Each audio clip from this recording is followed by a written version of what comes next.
Hello everyone, it is Jules from Tarot Adventures with Jules. I am here today to speak with Allison Scott from Conjuring the Muse. Allison is also the incredibly talented astrologer behind Decoding the Stars, which is an incredible book that helps you work through your sun, moon, and rising and all of the astrology around your birth chart. So we are going to be talking about the solar eclipse full moon in Libra today. So I'm just going to hang tight here and wait for Allison to come on. So, okay, I'm so excited to start. This book is honestly such a great resource for when interested in astrology. Hi, Allison, how are you doing? I'm doing really well. Yeah, how are you? Awesome. Excellent. It's really good to see you. I'm very I'm just gonna adjust. excited to talk about the Yeah, eclipse today. So, yeah, absolutely. So there's a question here. Are we taking questions? I think we'll probably start by going through all of the astrology of everything, and then there might be some time for questions after that. How does that sound? yeah, I Or we can, think that sounds right. We might cover yeah, things that they have questions about just in our general overview and the absolutely. inevitable banter that we'll have. So, Yes, absolutely. I was just letting everyone know that you are the author of Decoding the Stars and what an amazing resource this is for diving deeper into your sun, moon, and rising. And we're going to touch on the book at the end of our chat. But let's start by talking about some of the astrology around the solar eclipse in Libra today. yeah. And it also corresponds with a new moon as well, I believe. So yeah, let's chat about that. I'm very excited. Yeah, let's dive in. So let's first talk about like what are eclipses astronomically, like what's going on in the Yeah, sky, and then we'll like dig into the astrology of eclipses generally, and then dig into a bit more like what's happening today. yeah, So absolutely. eclipses occur 4 to 5, sometimes even 6 times a year, Yeah, like 2020, just yeah, saying. yeah. Um, and they happen in pairs that happen about 6 months apart. So Hmm. we just had our first eclipse of this fall eclipse season. 6 months ago, we had 2 eclipses as well. Um, and what makes eclipses occur is when the path of the moon around us conjoins in 2 points the sun's ecliptic, the sun's apparent, path, or through our sky, which is really our path around the sun. Um, Yeah. and these 2 points are known in astrology as the lunar nodes. Hmm. And they're points of fate. They're these very transformative places. Um, and they have importance in our birth chart. So it's important to take a look at where those have occurred for you. Yeah. At the moment you were born, an eclipse cycle was occurring. So where were the nodes then? Yeah. And we can get into that. But in terms of what's happening now, these are called transiting eclipses. So the eclipses that are occurring in the sky. Um, and yeah, as you pointed out, the lunation that's occurring is a new moon. So the moon is between the earth and the sun, and Hmm. therefore blocking out the sun's light. And Hmm. today is an annular eclipse, which means that the moon is a bit further away from the earth. It's not always equidistant from the earth. So when it's a bit further away and it's between us and the sun, then we get to see this like pretty epic ring of the Yeah. sun, with the black, uh, you know, moon blotting that out. Yeah. Um, I don't know. Did you get a chance to take a look at that today? Did I you did have? actually. We've got overcast skies today here in Nova Scotia, so unfortunately it wasn't possible, but I was kind of doing a little bit of reading up on it and trying to kind of, yeah, I came to astrology from tarot. So I've been practicing tarot for about 15 years now, a little bit more, off and on. But astrology, it's been something that I've been diving into, I'd say, over the past 3 or 4 years, especially. Like I used to look at horoscopes when I check out my sun sign. I was like, oh, this kind of fits, but kind of not. And then when I actually looked at my birth chart and figured out Libra rising and Scorpio moon, it like, because I relate to Gemini but not so much as I do to the other placements. So it kind of fleshed everything out in a really beautiful way. So yeah, I feel like I have been studying this for a while, but I still feel like a relative newbie when it comes to the astrology of everything. But it is fascinating to bring those two disciplines together and see how they work and flesh out meaning and comprehension in readings and in day to day. I think it's fascinating. I know in your post earlier you were talking about looking at, like, I'm Libra rising, and so it's impacting my first house and also seventh house of relationships. And you were reflecting back on, I think it was 2004, 2005, and was it 2013, Yeah, 2014? 23rd. So just Yeah, for the audience, yeah, I wrote a absolutely. post about the Libra eclipse that I posted like an hour ago. So you can take a look Yeah, at that and see where this eclipse is impacting you. Eclipses happen in two signs for about 18 months to 2 years. So even though we're having eclipses all the time, two aspects of your life are being impacted specifically for about 18 months to 2 years. And then won't be impacted again from an eclipse for 9 years. They happen in 9-year cycles. So if we think back to fall 2013 to spring 2016 and mm-hmm. 2004 to 2005, Mm-hmm. the same eclipses in Libra and Aries were occurring at that time. So what was transformative for you then? What was beginning and ending Mm-hmm. at that time? And I think that, you know, it's so helpful to read horoscopes and what astrologers are saying, but it's really important to witness the transiting astrology in your own life, because birth Yeah, charts are so complex. So yeah, really, you know, when astrologers are writing horoscopes, we're noticing where the astrology is going to impact your chart based on your rising sign. yeah, But it's only in a reading that you can get that support from, you know, a consulting astrologer.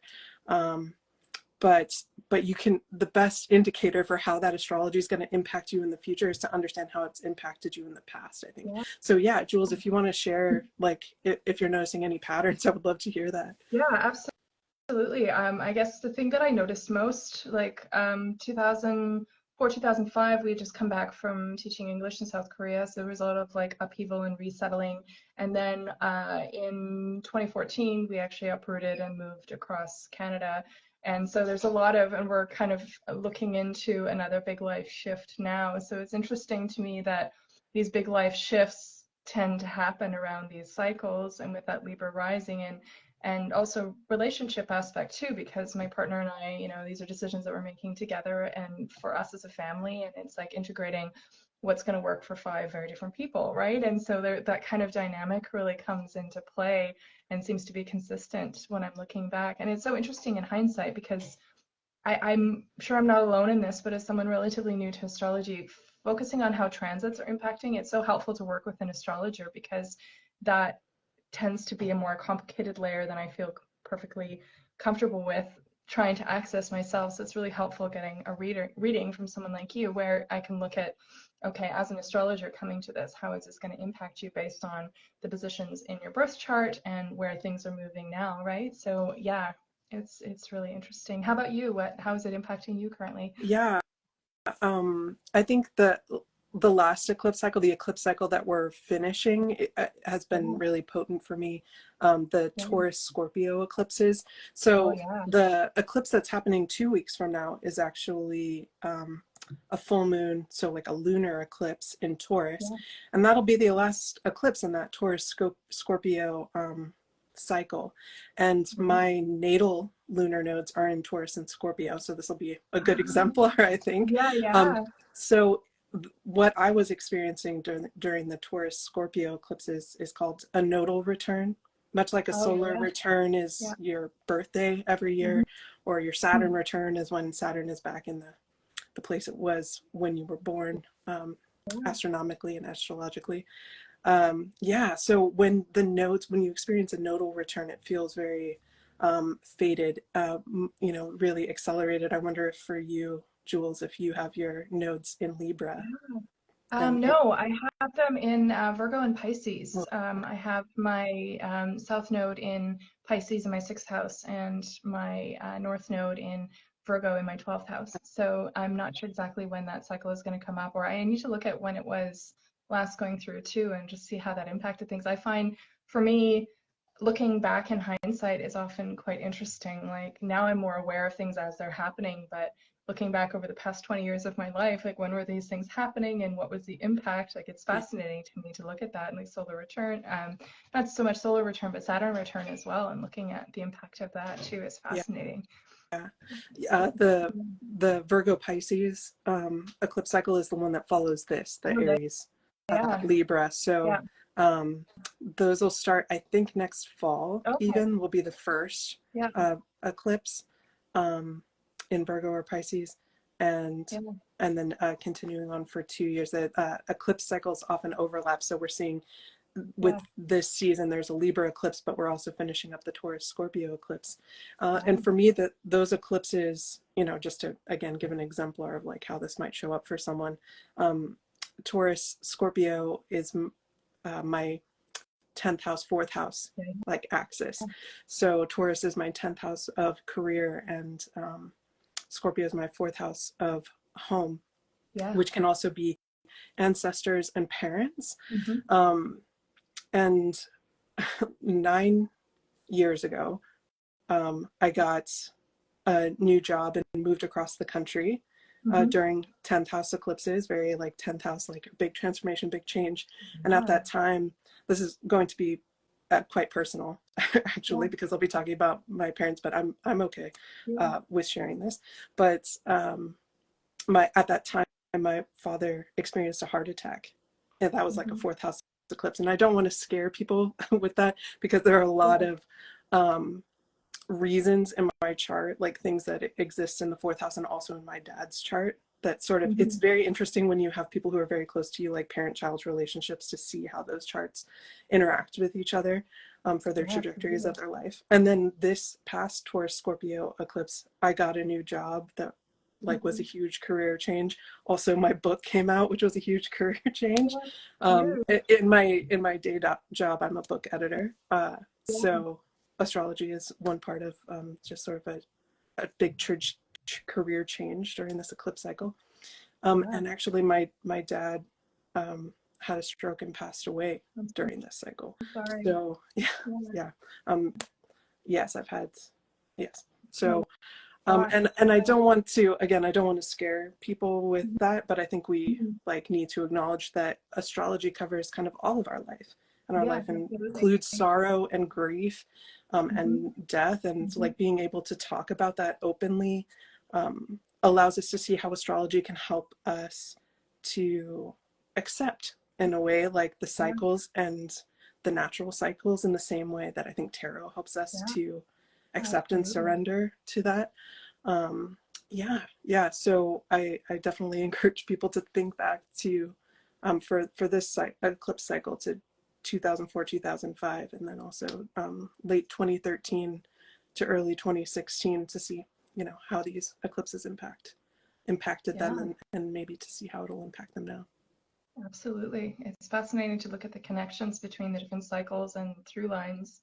And sometimes it takes looking back at patterns to really be able to identify them, because sometimes I feel like when you're in the midst of experiencing it, you don't have that gift of hindsight, if that makes sense. Mm-hmm. Be able to get the perspective, kind of a hanged man taking a step back and looking at it from another Yeah, perspective kind of angle. Yeah, yeah, for sure, yeah, for sure.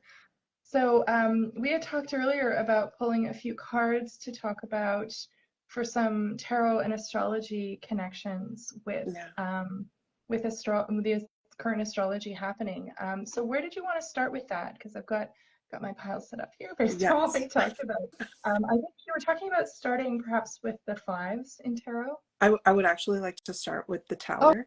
Um, yes, absolutely. Yes, definitely. Yeah, so one That of the makes sense. reasons that Jules and I were talking about doing this live is often when I'm doing readings, I think in terms of tarot, like Yeah. tarot archetypal imagery is a shortcut for Mhm. me. So if my client understands tarot, it's so beneficial because there's so much information if I say eclipses are like a tower moment and someone's very familiar from personal experience or readings or knowledge of the tarot, like we can be on this different level. And Yeah, so I wanted to kind of talk absolutely. about, yeah, what are the intersections of tarot Mhm. and talking about eclipse cycles. Yeah, Yeah. absolutely.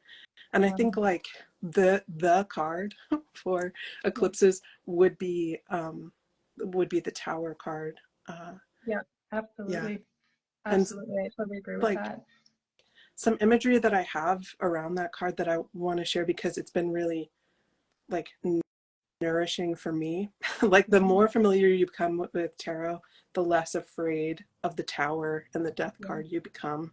And I feel the same absolutely. way about astrology. So I think a lot of people Mhm. can come to astrology with fear and see Mhm. eclipses or hard aspects, difficult transiting astrology Yeah. and be afraid of it. Mhm. Um, so something that really helped me with the tower card and is very true for eclipses also Yeah.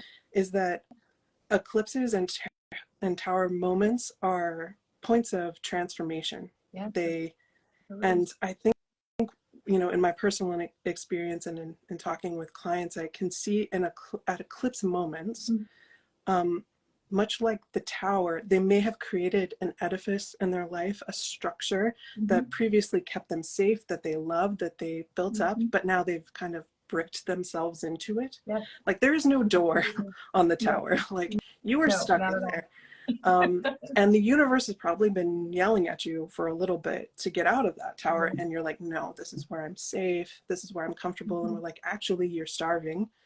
Yeah. You can't get nourishment. Things aren't, you are not connected anymore to the Mhm. flow of the world or also of fate. Mhm. And so tower moments are explosive moments that tear down that edifice, that structure that no longer serves you. And Yeah. likewise, like eclipses are these times that really shake you up and tear Yeah. down like that that structure that you've created. But I'd love to hear, you know, especially from someone who has expertise in tarot, like does that resonate for you? Is that like also how you No, experience the tarot? 100%. 100%. I think when we were doing a reading together a little while ago, we were talking about that idea of the tower, and I'm using the Black Salt tarot by Logan from Larkin Legend, and their depiction of the tower is so fantastic. It's like this huge birthday cake that's it's like taking a dive, right? It's a red, white, and royal blue moment, right? Where everything just goes sideways. Um, but I love that idea because often we do set up those systems and structures to keep ourselves safe, right? And brick by brick, we build this fortress that protects us or we perceive to protect us. And often, in my own personal experience, those tower moments that come in as painful as they are, as much as they require recovery time and cleaning up the rubble and processing what you've experienced, they're also very freeing. You know, it's not to put like a positive spin on it because it can be very devastating, but at the same time it's kind of like with a death card that change and that shift and that transition is necessary, and like you so eloquently pointed out, often your intuition is screaming at you that that change is necessary, but we get stuck in these ideas of safety that yes, it's keeping us safe, but it's also creating restriction and tension, and it almost requires that outside impact to really break things apart so that you have the freedom to move forward in ways that maybe you didn't want to or hadn't anticipated. But ultimately, those tower moments in my life, when I look back, I see how necessary they were, you know? Right. And yes, absolutely, that correspondence with eclipse season makes so much sense to me because there is a sense of upheaval and of change and of transition that comes with it, right? And I think maybe that's part of what is so scary about eclipse season, right? If everything's going tickety boo and you're like, oh yeah, it's fine, life is good, and then you get these moments, it can be intimidating. But I think there's a lot to be learned and gained from it as well, for sure. Yeah, and I think that, you know, thank you so much for sharing that explication of that card. And I think that something that makes it less scary is thinking back to previous Mm-hmm. eclipses, Yeah. like in this cycle, and be like, oh, that was terrifying, but I was okay. Like it Yeah. turned out okay. Yeah. Maybe it didn't turn out okay. I mean, again, I don't want to like put an excessively positive spin on everything because No. that's not everyone's journey, Yeah. you know. Um, Yeah. but I think that the way that we approach what's happening in our lives, what we're doing and what's happening to us, can Yeah. be empowering and Mm-hmm. also, you know, soothing if we're coming at it like something that I didn't really understand what the word surrender meant Oh, for yeah. years, right? Yeah. Yeah. And I would pull the tarot, the tower card, Mm-hmm. and feel that sense of fear.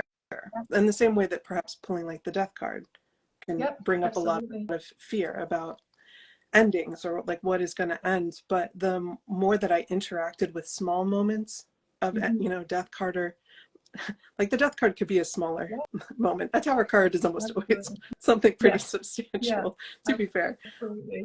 But when I reflected on those, and how, even though they were painful or there was a lot of sorrow, endings of relationships, loss of, loved ones, Mm-hmm.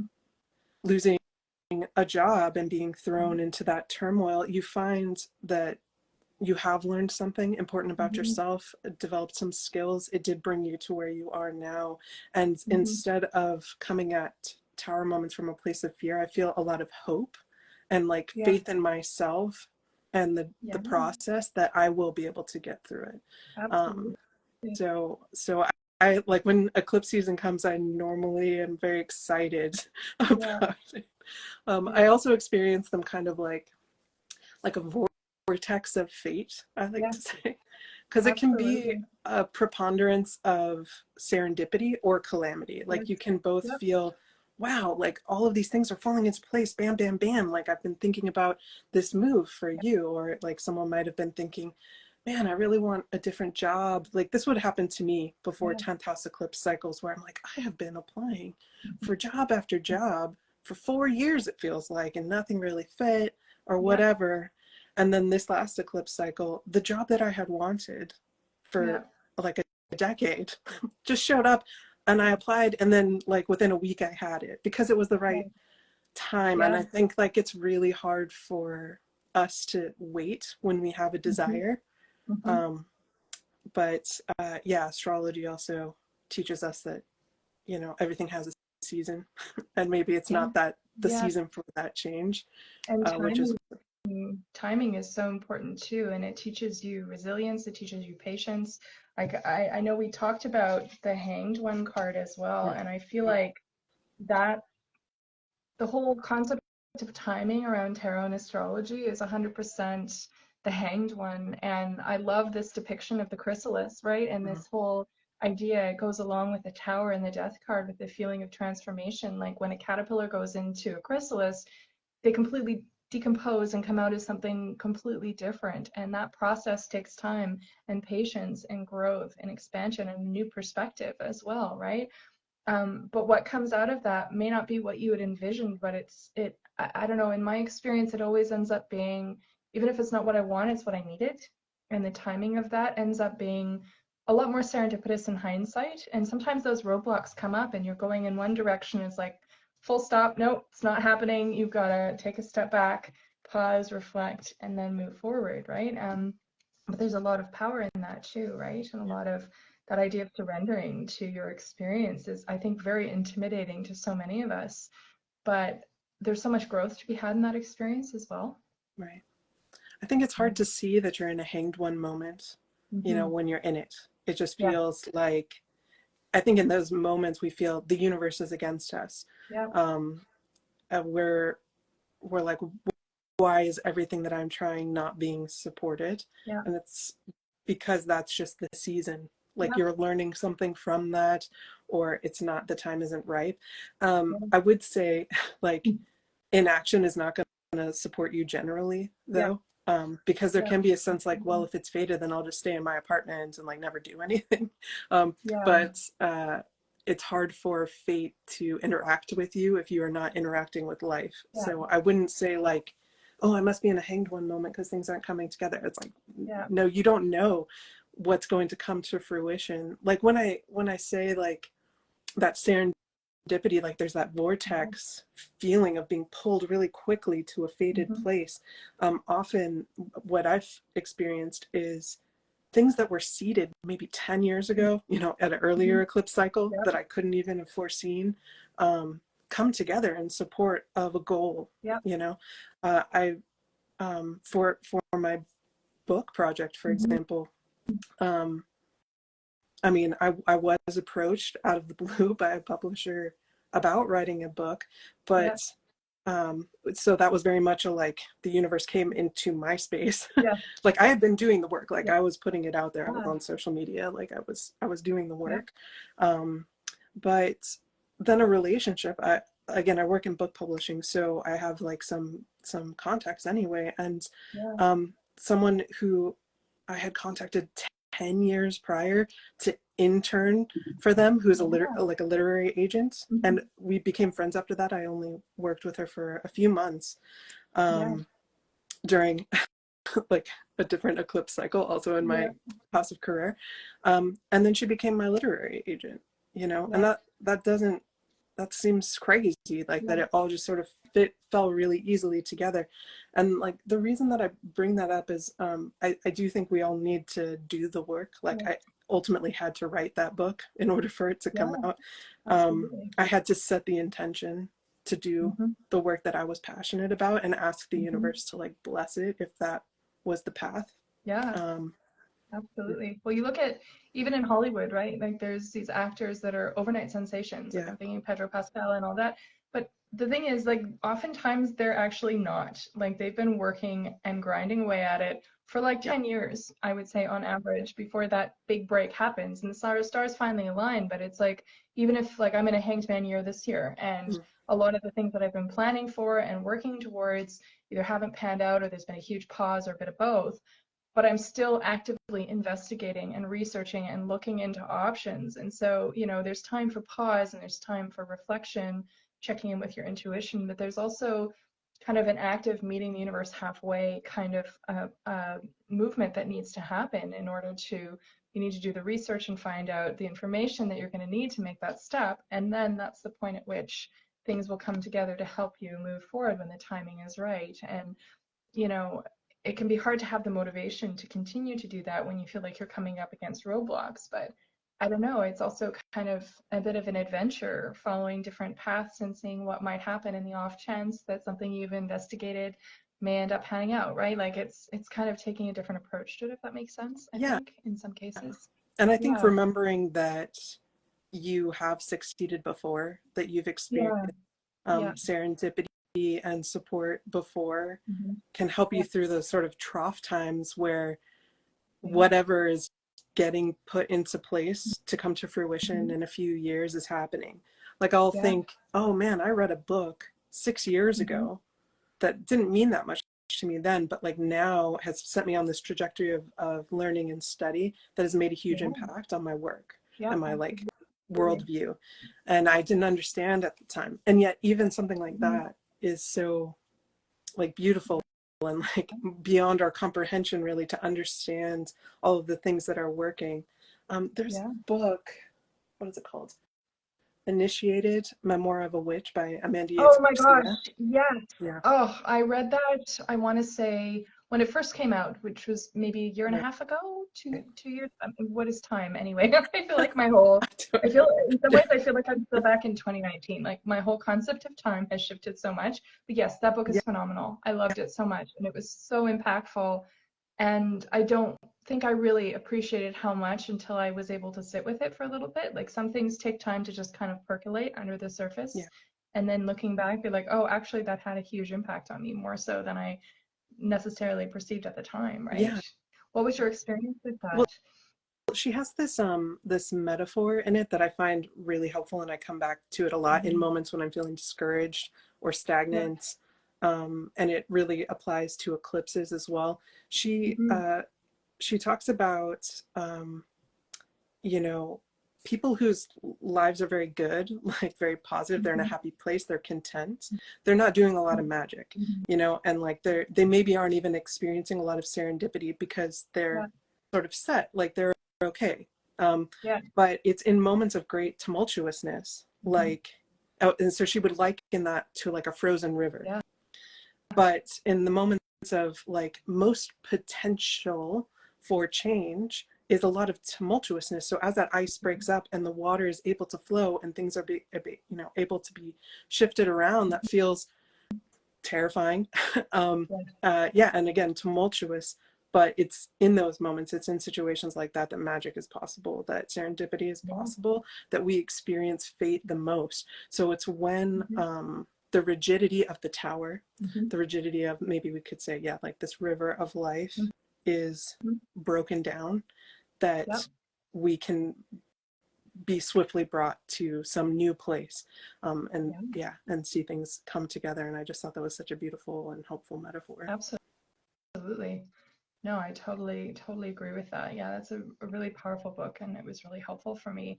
And the timing of things sometimes, I remember years ago I read Anatomy of the Spirit by Caroline Myss, and I had it on my bookshelf for probably multiple years. And then one day I just ended up picking it up, Yeah. and it ended up being exactly what I needed at that time. And I think if I had attempted to read it, and none of her other books have had any kind of impact or resonance for me, but that particular book at that particular time was what I needed. And it was the same with Initiated and other books that have come across them, like Radical Tarot by Charlie Claire Burgess, and their Fifth Spirit Tarot Guidebook. Like, the timing of some of those books was so influential in terms of where I was at, what I was receptive to, because I think you have different points of reception over the course of your life too, and what you're open to and what is useful to you at any given point in time. So yeah, the timing and serendipity of all of that is really fascinating to me as well. Yeah, absolutely. Definitely. So be hopeful. Like, there's reason for hope, even in dark times. And I think that, like, when times are very tower and very dark, maybe it's a book that we've had on our shelf for a while that is what pulls us out of it and sets us on a trajectory to some eventuality we could not have imagined. Like, I think it's so funny, people, especially with astrology, you're forecasting. It's like, I can forecast what the focus is and what the energy of that is, but even you, like, you cannot make a 5-year plan because you cannot know, like, what's going to happen. Like, I couldn't have forecasted that I was going to write a book on astrology even 3 years before, because astrology at that time was very personal to me, and also I just didn't think it was possible, like, but it seemed very outside the realm of my own limited imagination. So yeah, I think that, again, gives us reason for hope that, like, there's a future that's possible for us, that's, like, beyond what we can hope or imagine. Yeah, absolutely. And there's a reason that the star card follows the tower as well. It's that sense of optimism, that sense of hope, that sense of potential that I feel in many ways is only made possible because you've gone through all the duress of the tower. And prior to that, you've got the devil card, you've got temperance, you've got death. Like, there's a sequence of very challenging cards. I mean, that temperance kind of is bookended by death and the devil, and it kind of helps recalibrate a little bit, but it's a sequence of very challenging cards, like when those come up. And if you look at the major arcana, it's a journey from the Fool all the way to the World, right? And that sequence happens for a reason and in an order that I find personally helps me process and work through, right? And I love the star cards so much because it's like that light at the end of the tunnel. It's that guiding light that pulls you through those really difficult moments and restores those feelings of hope and possibility and potential, right? Because sometimes that can be very hard to see when you're digging through the rubble of your tower moment, right? Like, it can feel very overwhelming. So I love the sequencing of that so much. I find it really helpful. Yeah, for sure. For sure. Yeah. All right. Well, I want to make sure that we do cover the astrology of today's eclipse. Absolutely. And then we will for sure get to the fives, because the astrology is kind of intense. Like, eclipses are intense on their own, but that's just one piece of what's happening in the sky. We have the other planets. So eclipses are speaking to what's happening with the sun and moon, but what's going on with everything else. And so the story of that's happening right now. Well, first, this is the first Libra eclipse. So it's kind of kicking off this story of transformation in the part of your life that resides in Libra. So you can check my post from earlier today to see by rising sign which aspects of your life are being impacted by the Libra eclipse. but and that might unfold. So like some people be like, well, nothing really happened during eclipse season, which Yeah. I think more often than not something is happening. Or Yeah. you will notice something. But again, we're talking about a story that's going to span 18 months to 2 years. The last Libra eclipse actually occurs next October. So for the Libra eclipses specifically, it's only a year. But the Aries eclipses started 6 months ago and will continue until March of 2025. Yeah. And those are in a story together, so you don't really separate them out. Yeah. But to just focus on this, so to say like the narrative of change and transformation in your life may not be at its peak right now. It may not be clear to you sort of what the story of that is. But again, looking back to what was happening in 2013 to 2016 and 2004 to 2005 in that part of your life will give you the best hint about what's going to change for you.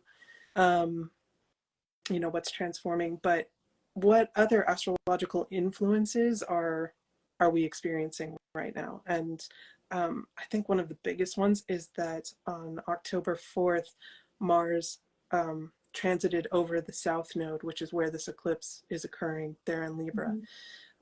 Which is also, I was reflecting on that. I'm like, oh, we got to talk about that, Jules. Like, what does that feel like? So Libra symbolizes, you know, many things, but certainly like the key word for Libra is harmony. Now, is that harmony in terms of the balanced scales of justice, the balanced scales of aesthetics, you know, balancing something in your interior design, or the balance and harmony of relationships? You know, so people can see during a Libra eclipse cycle something to do with relationships, beginnings and endings. Although I would say that that's more potent for people who are having first, seventh house eclipses. But to see that the South Node, which is the node of, so there are two lunar nodes, and one of them is the North Node, where the moon appears from our perspective to be transiting over the ecliptic northward, and then when it appears to be going southward over the ecliptic, that is the South Node. And the North Node is something that is expanding or growing, perhaps voraciously, perhaps problematically to a certain degree. And the South Node is a place of cleansing or letting go, or like a shakedown a little bit more. So to be in the sign of harmony, of justice, of peace, and then to have the planet of aggression and conflict be crossing over that South Node of letting go in a way, or emptying out, or just being part of the eclipse conversation around an eclipse in the sign of peace, where we have the god of war impacting that narrative, made me really think about conflict. What is our relationship with conflict? Is there a cleansing or a refinement, a letting go of conflicts, or, as we're seeing on like a global stage, a coming to the fore, something that can no longer be subdued, or can't be left simmering, something that has existed for a long time? And today, the astrology that relates to that is that Mars, which is now in Scorpio, has you know, transited over the South Node, but now in Scorpio is squaring Pluto, the god of death and the underworld and power and oppression, and also trining Saturn in Pisces, the planet of comeuppance in a way, like adulting. We think about a lot because we think of the Saturn return, but it's about responsibility. It's about things coming together in the fullness of time, and restriction, and sometimes, you know, suffering. So wow, you know, that's like a lot of intense energy, and that's what, again, making me think about the Tower and how we have to go through sometimes horrific pain, in order to get past whatever's holding us back, or whatever can't hold anymore. But again, don't want to freak people out on it, on a personal level, because it remains to be seen how that's going to play out, and that's just this eclipse. But what that had made me think of was, the Five of Swords, which in the Rider-Waite deck, there's an individual in the foreground, I believe, who's holding a couple swords, who looks like the victor. Are they the victor? They have the swords, but there's a figure who's walking away in defeat, or they just can't anymore. They're like, this wasn't worth it to me anymore. And I kind of like, I just had this very strong feeling about that card when I was thinking about this astrology, and I really wanted to hear your thoughts on that card. Yeah, absolutely. I mean, this one is more of a pip depiction of Five of Swords, but yeah, in the traditional RWS, it's very much, the person's hoarding their swords that they've just captured. The first thing that I always think about with this card is winning, but at what cost? So yes, you've got your gains, but you've had to give so much up in the process. So there's this kind of, it's a win, but it's a loss at the same time, and it's about asking, is this worth it to me? This thing that I've achieved through taking something from someone else, right? Like there's that sense of almost ill-gotten gains, if that makes sense. And I feel like that really corresponds with also the idea of the Justice card. I just had it here. And the idea of fairness and equanimity. And these two cards kind of play together, I feel, really well with the Libra undertones of everything, because there's that sense of justice, of fairness, of equanimity that can sometimes be lacking with this five in particular, and with the upheaval that comes with that tower moment. It can be oftentimes at a cost that requires processing and recalibration and a balancing of the scales, right? I mean, this justice card doesn't have scales on it. It's more of like a reminds me of a clue game, actually, this particular image. But there is that sense of balance and fairness, and that five, to me, always feels like it throws that out of whack a little bit. Yeah, definitely. And I think it can be beneficial then with this astrology to reflect on the fight, especially in the area of our life that's being impacted. Like, what house is this eclipse occurring in? And reflect on the conflict that you're experiencing there. Is it happening in your fourth house of home? Is it happening in your fifth house of children? Is it happening in a house that relates to work? Is this an internal struggle? Is it your sun sign? Is it your rising sign? Is it your 12th house? Are you feeling this sense of a reevaluation of what is just? What is the goal that we're actually looking for? And are we fighting just to fight? Are we fighting just to win? And the hope that I have for that Mars transiting over the South Node is a cleansing, ideally, of our own entrenched rage, perhaps, in service of a greater peace.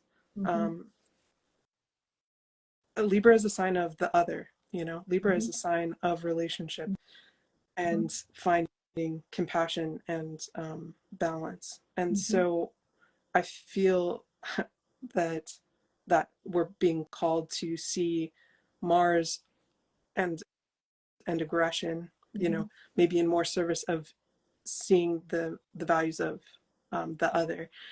We're in an Aquarius, I would consider it to be more about the collective, but certainly Libra is about one-to-one partnerships primarily. So thinking about it in your personal life, like, what are the battles that matter? And the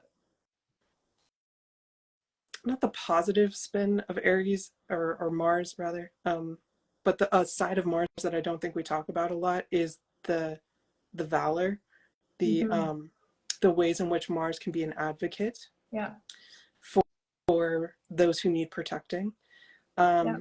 you know, and maybe that person is yourself. Yeah. Like maybe you need to stand up for yourself, thinking about like a Libra Mm-hmm. rising like yourself. Mm-hmm. Um, and I'm a Libra sun. So we're the Yeah. perfect people to be Yeah. talking about this eclipse. Um, you know, how are we relating to our own identity and what we need to stand up for Mm-hmm. and to fight for in service of protection of, you know, your identity, um, Mm-hmm. you know, and what battles are you, the other person in the Five of Swords card, what are you going Yeah. to lay your sword down and walk away from? Yeah. Absolutely. And I feel like one of the shadow aspects of Libra is that people pleasing tendency and that tendency to look to the other before we look to ourselves in order to keep the peace and keep balance and equanimity. But sometimes it's about laying down that sword and walking away or standing up for what you believe in, channeling some of that Mars energy and being the advocate for yourself and for Mm-hmm. others, right? And stepping out of that need to please and actually living by your integrity and personal beliefs, ethics, and values and showing up, which is 100% channeling the justice card, right? That sense of fairness, that sense of integrity that is, I feel like, another prevailing theme of Libra that is one of the strengths for sure. Yeah, I was thinking about like public figures that would help me think Mm-hmm. about this energy, because a lot of times when people think of Libra energy, it's talked Mm-hmm. about like in a meme type of way, as just being about Yep. beauty or having Yep. fun and being Yep. frivolous and not making decisions. And I'm like, that's, have you met a Libra? I don't know who you're Yeah. talking about. I mean, we Yeah. have that sort of like very focused on aesthetic kind of Libra, Yeah. which would be like a Kim Kardashian, like Libra Mm-hmm. sun, Yep. if I'm recalling correctly.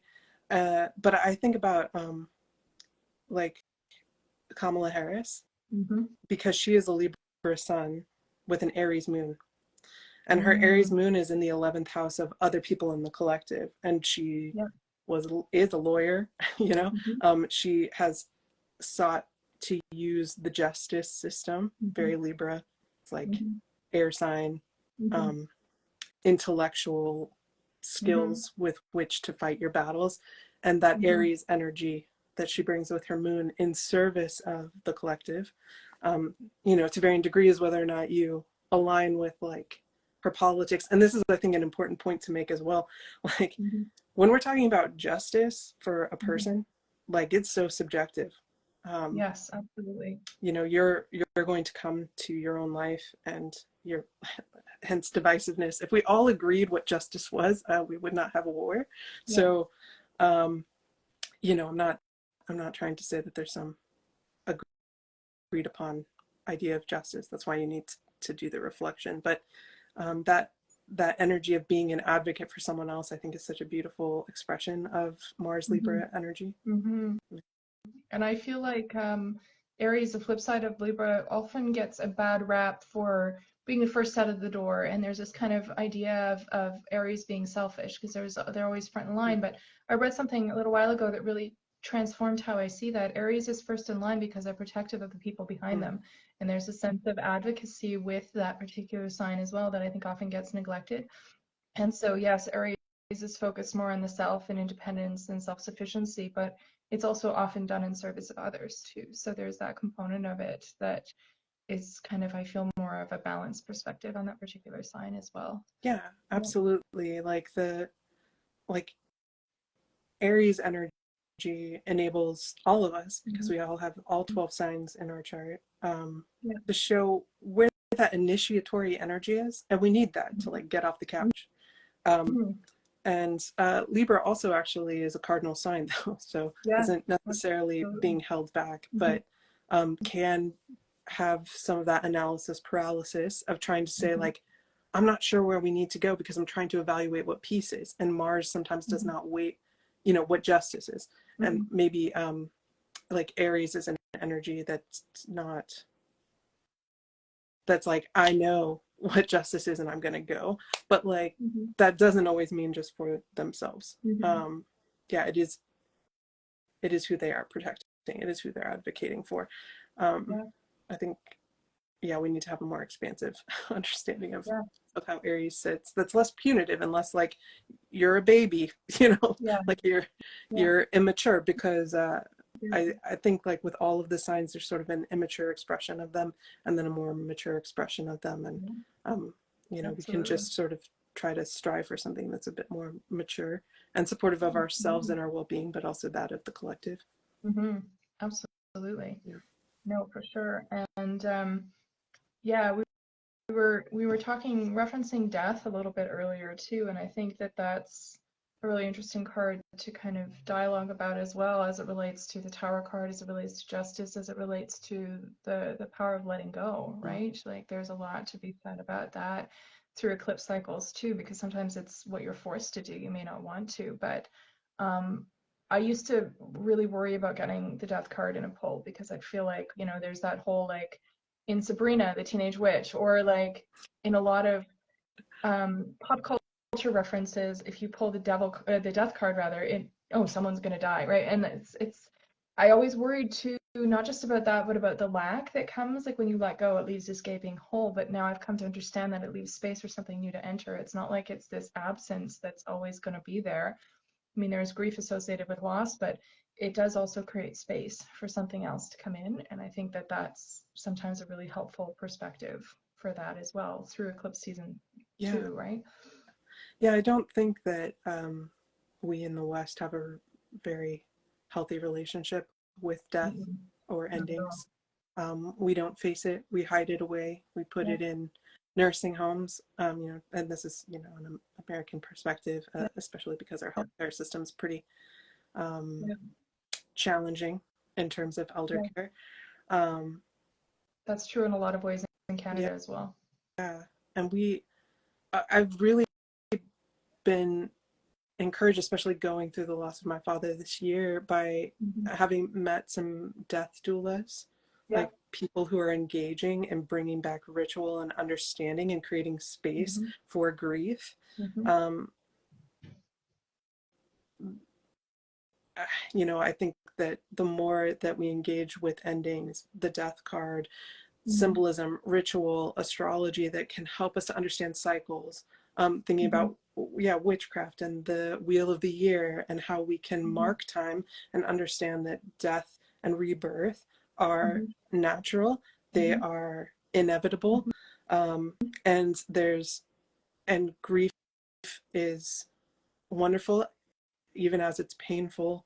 Yeah. Um, and that it does open us up for something else. For I had a really similar experience to what you're talking about with the death card, where I used to have such an immediate horrific response to it, and I'm like, Yeah. thankfully, I'm like, thank you, yes. What can we just Mm-hmm. end things that need to Mm-hmm. end? Mm-hmm. Because I think I personally find stagnation, like the Hanged One, more challenging Absolutely. now than I do surrendering to Mm-hmm. whatever the next phase is. But that, you know, it depends on what the thing is. I think we all have Yeah. something that we're holding on too tight. I say that in like, there is definitely going to be, there are things I'm holding on too tightly now that this eclipse is going to help shake out for me. Yeah. Um, and I'm not going to Absolutely. like it when it's Yeah. happening. But in Exactly. retrospect, I'll be like, yes, Exactly. awesome. Yeah. Yeah, Absolutely. yeah, Absolutely. Yeah, there's a catharsis that comes with that mm, experience, with the tower, with the death card, with that process of letting go that can be very transformative as well and very yeah, healing. yeah, Yeah. yeah. And I just love the tarot imagery of the Wheel of Fortune. Mm-hmm. Um, there's a phrase, um, Latin phrase that's common when talking about astrology, amor fati, right? Like love your fate. Yeah, And the Wheel of Fortune is hard. It's a hard card also to it pull. is. In a way, Yeah. like the death card at least tells you, like Yeah.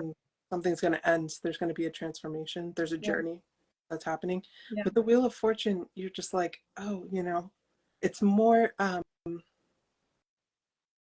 just about the principle that what goes up Mm-hmm. must come down, or that Yeah. things will inevitably change and Yeah. nothing is fixed. And I think that that's sort of more challenging than the death card that says Mm-hmm. something that must end will Mm-hmm. die, and then a transformation will occur, and then you get the star card. But now with Mm-hmm. the Wheel of Fortune, it's just like, hey buddy, I know things have been good, but maybe they're not going to be, because that's the season of Yeah. life that you're in. Maybe it's autumn, maybe it's winter for you, like in this Mm-hmm. part of your life, and that's challenging thing to accept. Absolutely.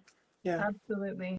Yeah, I love the Wheel of Fortune card in this deck because it's it's light and it's cheerful and there's a childlike quality and playfulness to this deck that I find really helpful with cards like this that, on the surface, maybe it's not so bad. What goes up must come down. That means that what goes down must come up, but Mhm. you're never quite sure what point of that cycle that you're in. And it's in the same way that the Hanged One is about peace and surrender, making peace with what is and surrendering to it. I would argue that the Wheel of Fortune is very much that as well, because it's something that you really fundamentally don't have a lot of control over. It's something that you're experiencing and it's shifting you, it's changing you, it's moving you in a new direction. And whether that's good or bad, it remains to be seen, right? And so there's an act of surrender that comes with that can be very powerful and also very overwhelming and intimidating when you're going through it, right? Yeah. Yeah. And I think the more that we are able to, at least for myself, the Mm-hmm. more that I've been able to cultivate a comfort with surrender and an Mm-hmm. acceptance of struggle, Mm-hmm. the more peace I can find in difficult times for Yeah. myself. Um, Yeah. and I think that that's just like a wonderful thing to reflect on, because I had thought of that word. I mean, I'd heard it and I could Mm-hmm. not understand it. I was like, I understand the definition. I hear people discussing this and sometimes you have to kind of be brought to your knees in order Mm-hmm. to really understand how you can cultivate a sense of inner peace. And I don't mean that I feel like it feels so far away, that idea of Mm-hmm. contentment or inner peace, like a monk on a mountaintop. But Yeah. it's something that we can all do, and it's something we have to come back to and continue to cultivate. It's not forever. Mm-hmm. Um, Mm-hmm. but understanding the cyclical nature of Mm-hmm. our existence through Yeah, astrology or nature or tarot um, has, absolutely. yeah, really enabled me to get there. Yeah, and I find for me, surrender often comes when I've channeled some of the Emperor as Mm, well, when I've taken charge of the things that I can, when I've exerted agency over my life in the capacity to which I'm capable. When I've done everything that I feel that I can do is the point at which I will actually allow myself to engage with the process of surrender. Because if I have that niggling doubt in the back of my head that I haven't done all that I could, that I'm not living through my beliefs, ethics, and values, that I'm not advocating in the way that I feel I need to for myself and for others, then I can't mhm. relax. That's when I wake up at 4 a.m. and I have extreme anxiety. But it's when I take that step of agency and ownership over my life and my choices that it then becomes easier to surrender to what's happening and to find that sense of peace um, and equanimity with the uncertainty, right? Because it's like what you were saying about, overnight success, or, having to, even in those hanged man moments, hanged one, put in that work because it doesn't go away, right? So there's this kind of balance between doing what you can and also then being able to let go and surrender to what's going to happen, right? Like, Yeah, because there's a lot of uncertainty around that, right? So it can be, yeah, I love very precarious. I love that interpretation of the Emperor card too, because I think a lot of people can look at it, especially yeah, in the Smith Rider Waite deck, that they've Mhm. it's and just the name of it, super. You're like imperialism. This Mhm. level of imperialistic masculinity does not Yeah, really resonate with a virtue that I want to aspire to. But if you could look at yeah, that card and think about integrity, you yeah. know, that I'm standing up for what I believe in, I think that that's Mhm. much much more palatable, but also Yeah, like beneficial, or um, can enable you to move forward. Yeah, absolutely. to say like, what, how do I keep my side of the street clean? How do I do the work that I know is required of me, and then just Mhm. let go and see? Like, how can I Mhm. set the intention for what I Mhm. want? Mhm. Like, speak that out to the universe, like, and Mhm. say, I will do the work in Mhm. service of that goal, and then give me feedback Yeah. as to whether or not I need to change my trajectory. And I think that that card, that idea of thinking about the Emperor and the Justice card, of course, the Emperor Mhm. corresponds to Aries. So when we think Mhm. about these Aries Libra eclipses, Yeah. yeah, how can we instead of like an immature, like toxic version of those of inaction or subterfuge, which Libras can be backhanded, or like not direct, and Aries can be too brash and dive in without knowing all the facts, without having done the deliberation. Like, how can we find the more mature, like, place of integrity for our action? Yeah. Absolutely. I remember reading in the Fifth Spirit full-length guidebook, Charlie, they referenced the emperor as responsible stewardship. And that felt like the best interpretation of the big boss leadership energy, you know, patriarchy and imperialism and all of these kind of yucky energies around that card. That it's my birth card, and I couldn't sit with it for the longest time. I resisted it with every fiber of my being, and somehow reading that line helped transform that into a more positive position of advocacy and a position of integrity that I finally felt I was able to work with, right? Because there is a lot of energy potentially with that card that can be very challenging. So yeah, it's amazing to me. That's why I love guidebooks and the insight of creators who've put together decks, because sometimes there's like one line in a guidebook, and it could be a little white book, it could be a more expanded tarot book, that completely transforms your understanding of a card, and that can be so helpful in rehabilitating your relationship with it, right? In really powerful and meaningful ways. Yeah, absolutely. And that's why I love like accounts like yours or the lives that you do, because there's so much in our world, so many narratives that we struggle with. And sometimes, like, just hearing that, like, now I will always think about stewardship when I think about the Emperor card, and that helps me a lot. I've had to interact with that card a lot. It comes up for me personally a lot, and I also struggle with it, and I love that. Like, how can leadership be in service and stewardship of the land, of the people, rather than an oppressive force? I love that. Yeah. Yeah. Yeah, I personally found that really, really helpful. Yeah. So a couple of the other cards that we had talked about referencing were the Devil card and the World card, and I'd be so curious to get your perspectives on that. I mean, the Devil is a literal devil, and so often it corresponds with, you know, the patterns and habits that are holding us back and preventing us from moving forward, and it's about breaking those bonds and creating freedom for ourselves.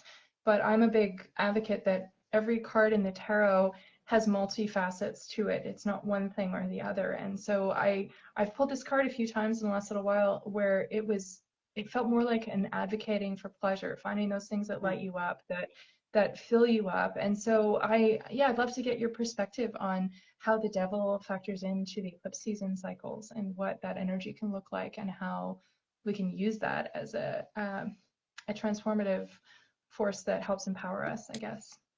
Yeah. To speak maybe to the, I don't want to call it a more traditional view of the Devil card, but one that I've engaged with more, thinking again of the Smith Rider-Waite deck of like two individuals with these loose chains around their necks. And the idea that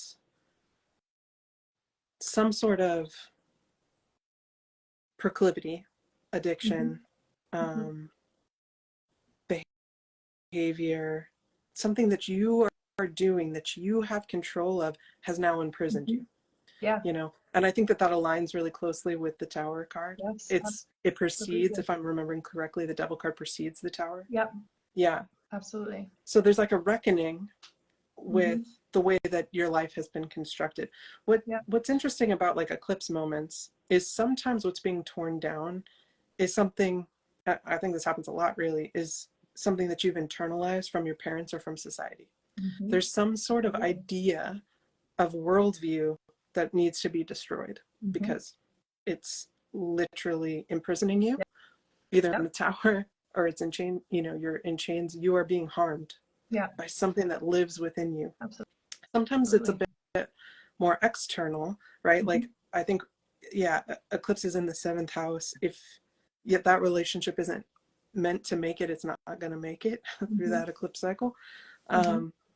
And that feels really external, right? Like, oh, the relationship ended. And it's like, no, like, why were you staying? The thoughts Mm-hmm. in your head, the idea of what a relationship should be or who you should be, or like that you Mm-hmm. couldn't leave, Mm-hmm. or whatever, like your conception of a relationship is what gets eroded to the point where it has an external implications. Yeah. So I think with the devil card, it's a lot about internal questioning Mm-hmm. of the messaging or programming that we've Yeah. received, that whatever we've, maybe we've sought it out and we've Mm-hmm. brought this toxicity into ourselves. Yeah. Um, and maybe that toxicity is a belief in austerity, Yeah. like maybe it is like, I can't seek pleasure because Mm-hmm. discipline is the most important thing. Yeah. It's a card that's aligned with Capricorn. Yeah. So you can feel like, I think that's such a valid point to say that when we get the devil card, it's like, have you been too restrictive Yeah. with yourself? And in Yeah. what way? And how are you, Mm-hmm. the messaging, that the narratives you've created, oppressing you and restricting Mm-hmm. you, Mm-hmm. to a point where it's now harmful? And maybe it Yeah. served you before, like if you grew up in a really traumatic environment, Mm-hmm. or you've been in a dangerous place and you've had to take on identities or beliefs, that kept you safe in those places. But Yeah. now it's time to walk away from that, and the universe will have, Mm-hmm. like we had said before, will have been giving you messages about that, so that Yeah. when it happens, you can see it Yeah. clearly. It's not like, oh, I just woke up one day and I'm like, yeah, Yeah. this relationship doesn't work anymore. It's like, no, the writing was on the wall. Yeah. But the Absolutely. eclipse sort of, yeah, brings it all together. It creates that catalyst. And that's, I think, where the world card comes in. It's like the ending of a cycle, right? The ending of a pattern, the culmination of something that has been probably building for a long time, whether you were willing to address it or not. There's that sense of shift and transformation that comes, much like with the death card, much like with the tower card, even with the devil in a certain respect, in terms of loosening the chains and allowing yourself that freedom, right? Um, and I think the world card can be really powerful with that, right? It's like, okay, how do I integrate the lessons that I've learned over this past cycle? And how do I then move forward with this new knowledge that I've gained and allow it to transform me in ways that are empowering and in service of my life right now, right? Yeah. Yeah. I'm so glad that you brought up the world, because something I was thinking about too, that like leads into an eclipse cycle, is that whatever areas of life are being impacted by the eclipse have kind of reached a 10, Mm-hmm. like, like a 10 card level, Yeah. like the 10 of swords Yes, or the I 10 have of wands. one here. Yeah. Yes, I have Like when those two we right here. think, like when a cycle is about to end, like that's Mm-hmm. why I also feel grateful. Like when I get the death card, I feel grateful because I'm like, oh Mm-hmm. good, something that needs to end is gonna end, and I'm Yep. no longer having to traverse that. Cool. And I feel Yep. that way when I get the 10 of swords. Oh my Mm-hmm. gosh, there was like a year and Mm-hmm. a half or something that I pulled the 10 of cards every time. Mm-hmm. And I maybe hanged one also was coming up, or maybe that followed. Yeah. Yeah. And I or I'll have been pushing really hard, like we were talking about, putting in a lot of effort for the thing you want, and you find I have the 10 Yeah. of wands, I'm pulling the 10 of wands all the time. Mm-hmm. Something's got to give. That Yeah. person is holding the 10, all those wands, but like Yeah. they're going to fall. Like that's more Yeah. wands than one person should hold. Like that Mm-hmm. waking up, like having anxiety that keeps you up all Mm-hmm. night, like the 10 of swords, Mm-hmm. um, that can speak to how where you're at in that part of life. Yeah. And what I think is really supportive to me, Mm-hmm. like gives me hope when I get those tens, is like, oh, there is an end. Like Mm-hmm. that it validates that Yeah. that doesn't have to persist. Like I think sometimes when we're in a really shitty situation, we're like, nothing's ever going to change. Mm-hmm. And the Wheel of Fortune Yep. eclipse is the tens. They remind us, Yeah. no, things end. Yeah. And I rejoice in that for sure. Mm-hmm. Yeah. Absolutely. Yeah, it's a sign of that transition and that movement, right? Yeah. Because I don't know, I used to dread getting the Ten of Swords and dread getting the Death card and the Tower card and everything. But how I see it now is it's also an acknowledgement that yeah, things are really terrible right now, but it's not always going to be like that. There is a shift. There's an acknowledgement that you've hit rock bottom, but then the I don't know how to articulate this properly. When you've hit rock bottom, there's nowhere to go but up. Do you know Mm-hmm. what I mean? It's Yes. like not to put a positive wash on things, but it's acknowledging that yeah, things are shit right now, but there's an upward trajectory that is necessarily going to happen because you can't literally cannot go any further, right? You're way down by those wands, the swords have cut you to the quick, right? But then there's this sense of healing that comes after that, much like the sword or the star follows, right? There's that sense of healing and hope and optimism that comes on the heels of those very challenging cards, right? Yeah. I feel like it's so validating to Mm-hmm. pull a 10. You know, Yeah, I think we get stuck in a difficult situation and we think like almost to the point where you can't see it anymore. yeah, Like you're in a really terrible relationship and you just think like, oh, this is normal. And you're like, yeah, why have I been having a stomach ache for the past 6 months, you know, or yeah, 6 years? yeah, Why? Like, because it's not even in your conscious mind anymore how much yeah, struggle like you're having in this thing that's normalized. yeah, Um, and then when you pull that card, you're like, oh my gosh, I am suffering. I am yeah, suffering. And you feel yeah, witnessed. And you also then yeah, have the hope that it's like, okay, this is like, I'm going to hit rock bottom. And I think that that's why, just like the death card, I have less fear of rock bottoms now. I'm like, oh, yeah, yeah, finally, I don't have to continue on this path. yeah. Um, I can make a change. I can use this as a catalyst. This validation, this awareness is mm, enough to help me then shift and move in a new direction, right? Like, there's yeah, something that's incredibly empowering about that. And I think that's where those particular cards can get a really bad rap because it's like, oh yeah, you can't, it's so terrible, it's so bad. Yeah, but this is the catalyst for change. This is the catalyst for growth. This is the catalyst for healing that allows me to then shift and move in a new direction that is ultimately in my best interest moving forward, yeah. right? And that you're going to be supported by the universe Yes, to do that. Like, absolutely. like Yeah. that in eclipse season, one way of reading that is the universe is beating you down. Hmm. And it's like, actually, the universe is helping you. Yeah. Um, again, that doesn't feel that way for everybody. And certainly for Yeah. some people, like they're suffering Yeah.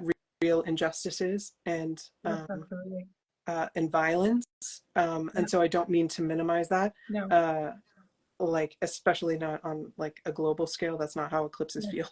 No. But from a personal perspective and the Yeah. way that we relate to the major arcana and that Yeah. development of like that psychological development that we're going through in life, like I think that Yeah. for the most part that is a valid assessment of it. Absolutely. And Yeah. I love this chat because it makes me feel like we're we're like, let's talk about all the astrology and cards that people freak out about Yeah. and how much we love them, Yeah. because I think for sure. Absolutely. Yeah. And this through line of Yeah, transformation and shifting and change yeah, used to intimidate me so much because for me, safety came from knowing exactly what to expect, exactly what to anticipate. I would plan yeah. everything because that was safe, right? And now that I acknowledge that about myself, I can let some of that go and try and make peace as much as possible with the uncertainty and with the shifts and with the changes, right? It's not Mm. any more comfortable than it ever has been, but I'm able to work with it in a way that feels more empowering now, if that makes any kind of Oh yeah. sense. Oh, Yeah. it's so it's a weird it's a Gemini thing, I Yeah. think, to think about it this way, that somehow surrendering makes you feel more empowered, you Yes, know. absolutely. Absolutely. Realizing that you don't have omnipotent control Yeah. actually makes you feel more at peace. Um, Yeah. and it's funny because the trying to enact like an emperor level, like if we talk about that in a very negative old school imperialism way, that level Hmm. of control on everything and everyone in yourself, Hmm. um, it just inflicts pain and suffering Yeah. in your life and Absolutely. others. So it's when Absolutely. we yeah, that we release that fallacy, Hmm. uh, that is actually freeing and Yeah. uplifting and empowering. Mm, Absolutely. yeah, Absolutely. No, I totally agree with yeah, that. Yeah. sure. So, are there any other fives that you wanted to touch on in relation to, because we touched on the Five of Swords and that idea of winning, but at what cost, and the idea of releasing and walking away as being a necessary component, especially related to Libra. So we've also got the Five of Wands, the Five of Pentacles, and the Five of Cups. So what are your thoughts about those particular cards in relation to eclipse? Yeah, I mean, I think we can think, especially with this eclipse, a lot about the Mhm. Five of Wands, where there's like all of these, because we've talked about sort of one-on-one interpersonal challenges, but the 5 really talks about just conflict, like differing opinions, differing drives, different, like what is going to win out. So yeah, and the challenging side of that, especially because of Mars, like, are we fighting just to fight, you know? But when I think about the wands, because it's aligned with creativity and inspiration and fire, I want to believe that the 5 of Wands is really about a way in which we can have a positive discourse, that we can share these, like, the sparring in a way that's generative. Like, not that you couldn't kill someone with a staff, and again, I'm referencing the Rider-Waite, the Smith Rider-Waite, where they're holding the staff. And I had seen one, I think it's from The Modern Witch.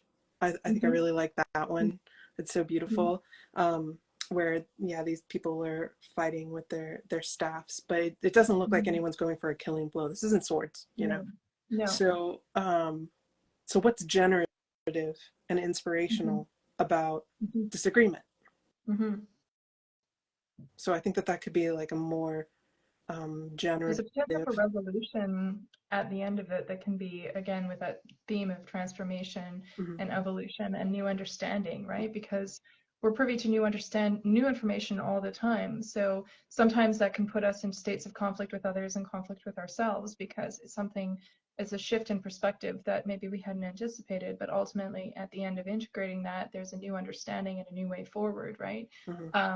And there's a sense of resolution that can come out of resolving that 5 of Wands moment for ourselves, right? So it's I think, the 5s, I think, are other cards. We've been talking about all the challenging cards today, which I love.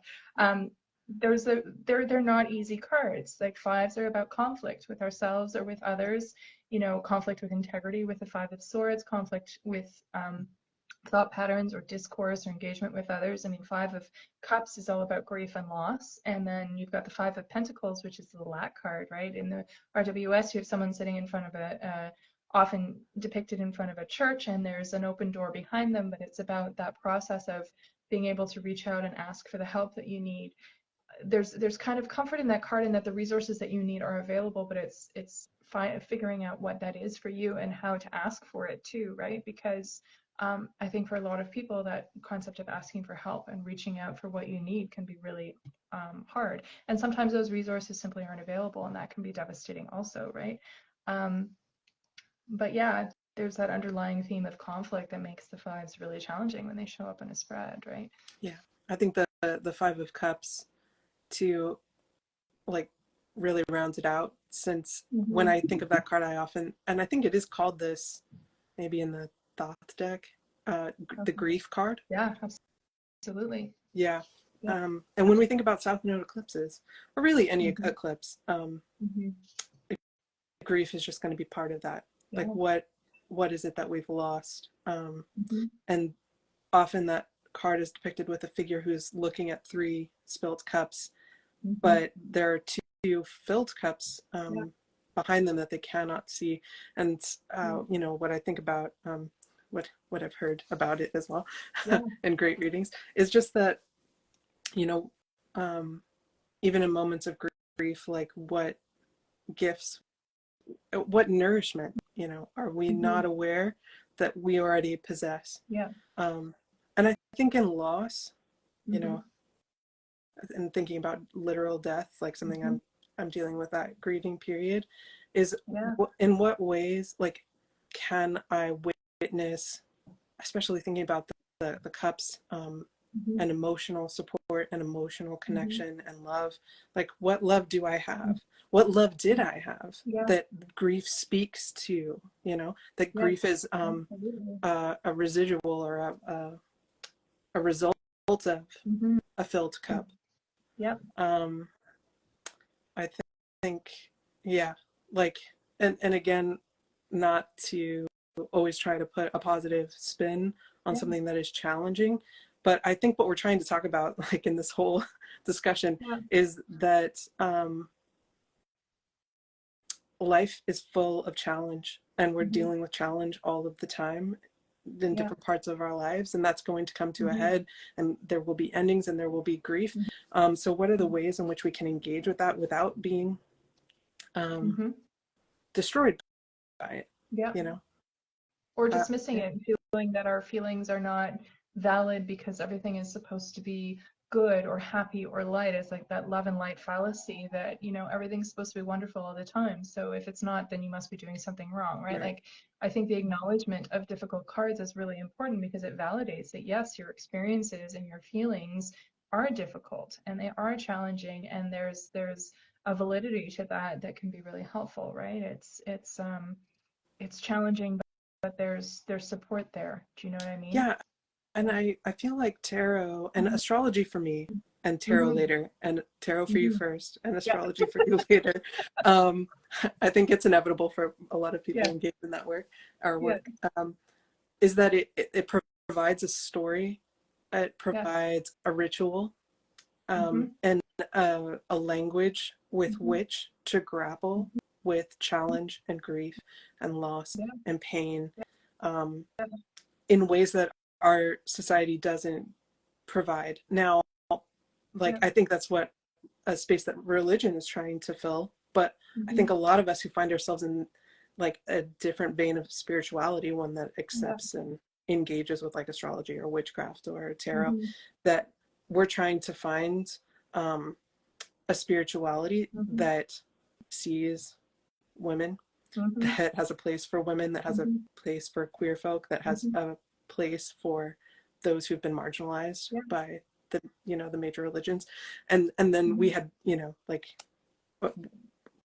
what do we have, and thinking Yeah. about like Western culture in particular. Yeah. Absolutely. Yeah, It gives us a framework to unpack and understand our lived experience, right? right. And to process it in a way that feels validating and acknowledging and doesn't dismiss certain aspects of who we are because it doesn't conform to an overarching belief or value system that doesn't work for us. I mean, there are so many things that can be so healing and helpful and supportive for so many people. And I'm just very grateful that I came across tarot because that has ticked the boxes for me, and it's given me a way of working with my life that makes sense and makes me feel validated, right? Like, I often say to my partner, like, I could pick any one of these 78 cards and use it to make sense of my lived experience any given day. And I have enough understanding of the archetypes and the patterns and the meanings to be able to make sense of anything. But when you're going through a tower moment and you pull the tower card, there's a synchronicity to that that is very affirming and very validating and very supportive, right? And I think that it's so wonderful when you can find these tools like tarot and astrology that help you make sense of, of your experience, right? Yeah, and I think anyone who's studied tarot Mm-hmm. to any degree and engaged with doing readings for themselves and others can Mm-hmm. see that something is happening, Mm-hmm. Yeah, like absolutely.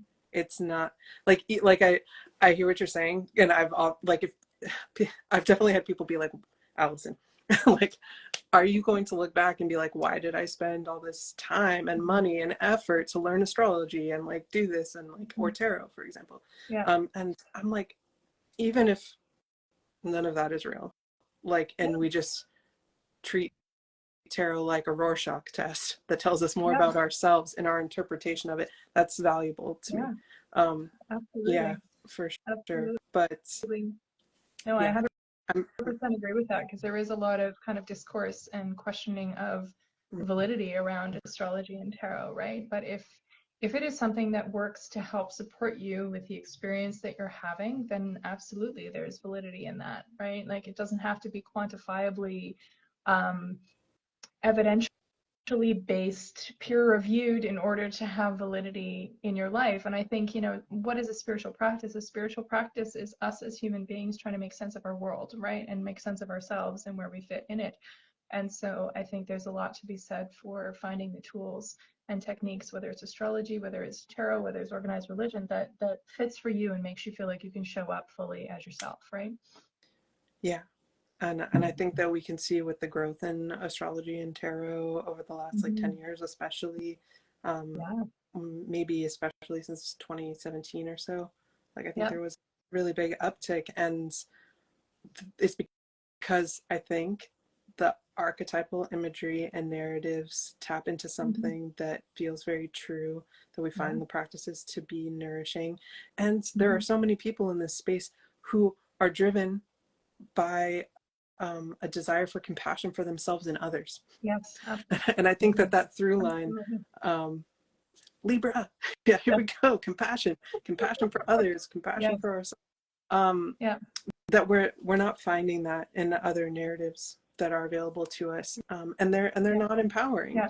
And witchcraft and tarot and astrology are empowering to the individual, Yeah. and also make us feel like we can be more supportive of the collective, be more involved in the collective. Mhm. Absolutely. And they are individual practices. They can be public practices, but they can also be personal practices. Like for the first, I would argue, 10 years that I was engaging with tarot, it was very much an intimate personal practice for me. I didn't step out of the tarot closet, so to speak, until November of 2019, right? And that was when I felt comfortable taking that step. And I found an incredible community that I didn't even know existed. I think I'd lost faith in that kind of community existing, to be perfectly honest. But I love that you can engage in it on a personal level and then on a more public level if that's what you're comfortable with. But that practice and the intimacy of it can be very supportive on a personal level as well as a community level, which is really powerful. Yeah, Yeah. absolutely. So I would love to touch on your book as well, because this has been such an incredible resource. I love how you've structured it. And I mean, I've been working with astrology for a little while, so I was familiar with some of the concepts that you brought up.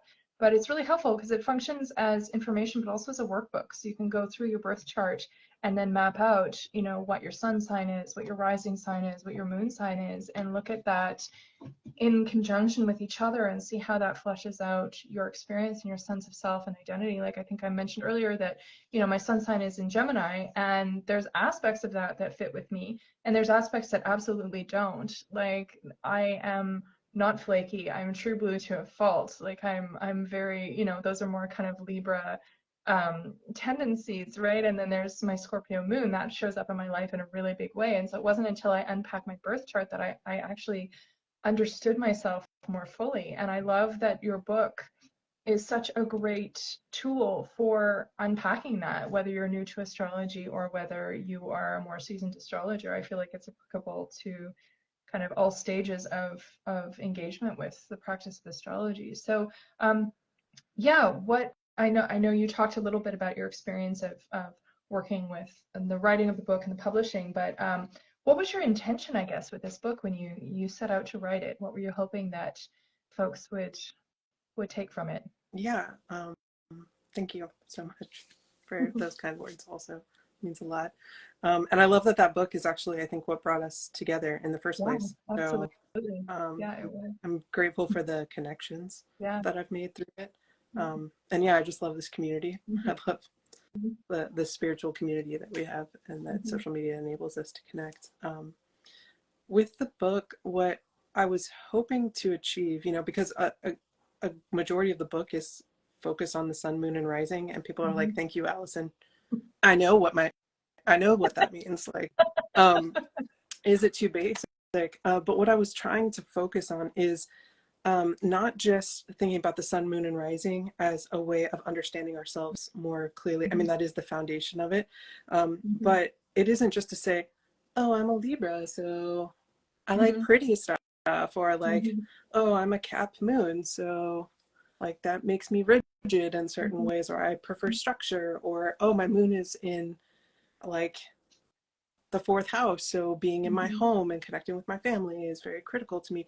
Like all of that is true, but Mhm. so what is kind of the question of this book. It's like, Yeah. how, like, what are we here to do? Like, why does Mhm. astrology exist? Like, why does it matter that we Mhm. engage with our birth chart at all?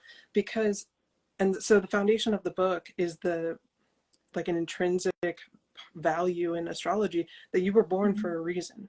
You were Mhm. born on purpose, and therefore you were Mhm. born with a means of living a purposeful, meaningful life. Yeah. And what is the value of that? Like, Yeah. because I think it's it's a challenge when you talk about living a purposeful life, that we can Mm-hmm. get very like capitalistic Yep. and very focused on products Yep. and like our value to the economic system.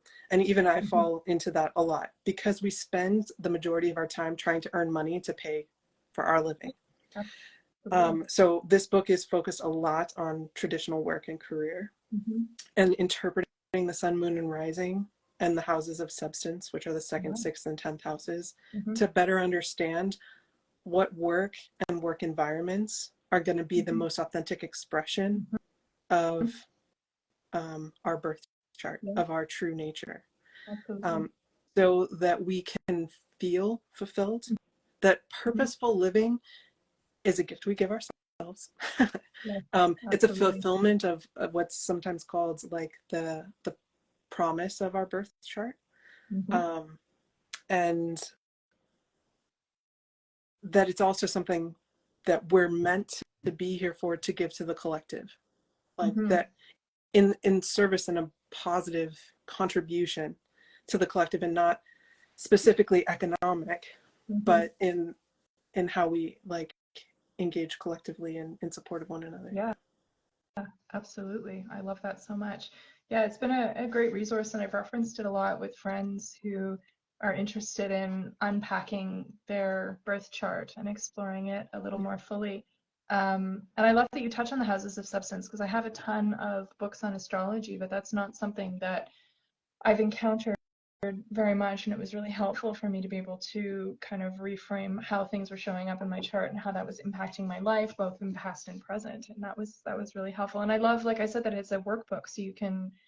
I'm a very kinesthetic learner. I love to be able to kind of write things down and cross-reference and kind of come back. So I love that, because I had initially looked at buying this as a digital book, because so many of my books are digital, but I ended up getting a physical copy because, first of all, it's aesthetically gorgeous, and second of all, it allows for that kind of tangible engagement, right? Which is really lovely. Like, yeah, like this is just so beautiful. I love how it's all laid out and designed.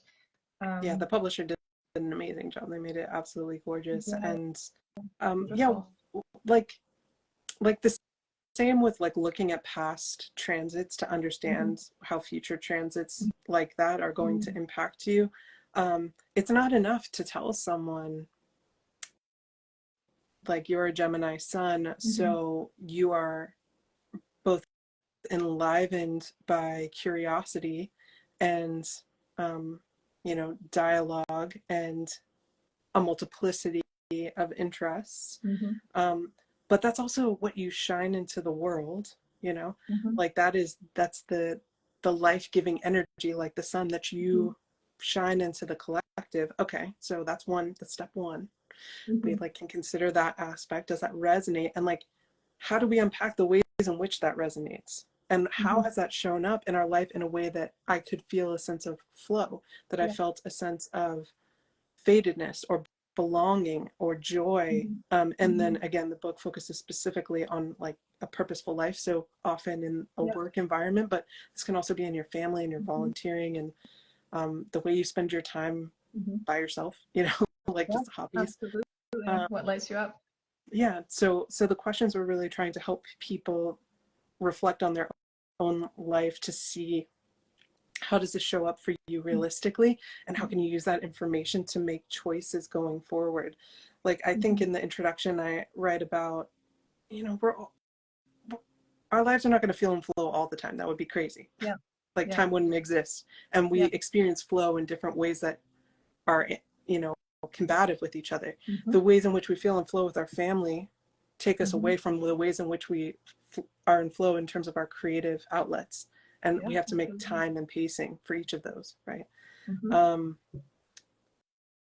but can we have more of Mm-hmm. what is in alignment with us, and try to Mm-hmm. minimize the things that we must do that are not, you know Mm-hmm.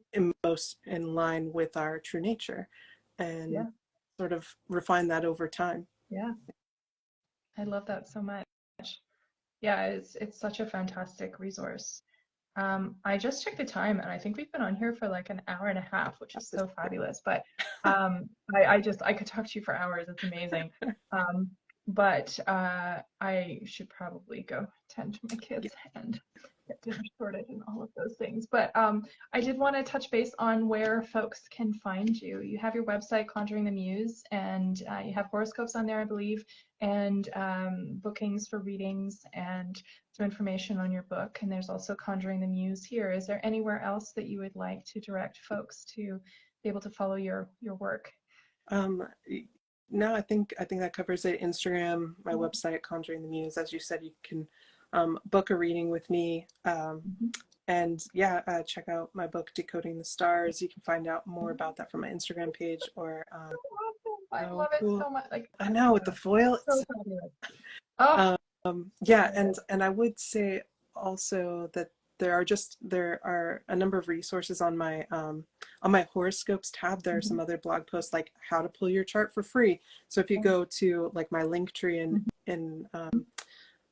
Instagram, like you can see a link to that blog post. And I just Mhm. really, I want to give people a lot of free information as well. So like, how can Yeah. you pull that for free? What are the houses? What do they mean? Mhm. Can help you really get the foundation that you need in order to understand transiting astrology like eclipses. But yeah, that information is also in the book. And I think, yeah, what can be beneficial about the book is just having an all-in-one place, like a Yeah. description of how astrology works and how to read a birth chart. Yep. Yeah. Um, Having that yeah, reference point is really, really yeah, helpful. but Yeah.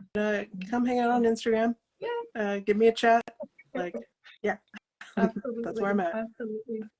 And for anybody who wasn't able to join us for the whole conversation, we'll be saving this to Instagram, and also I'll be posting it to my YouTube channel. So you're more than welcome to follow up with the rest of the conversation on there.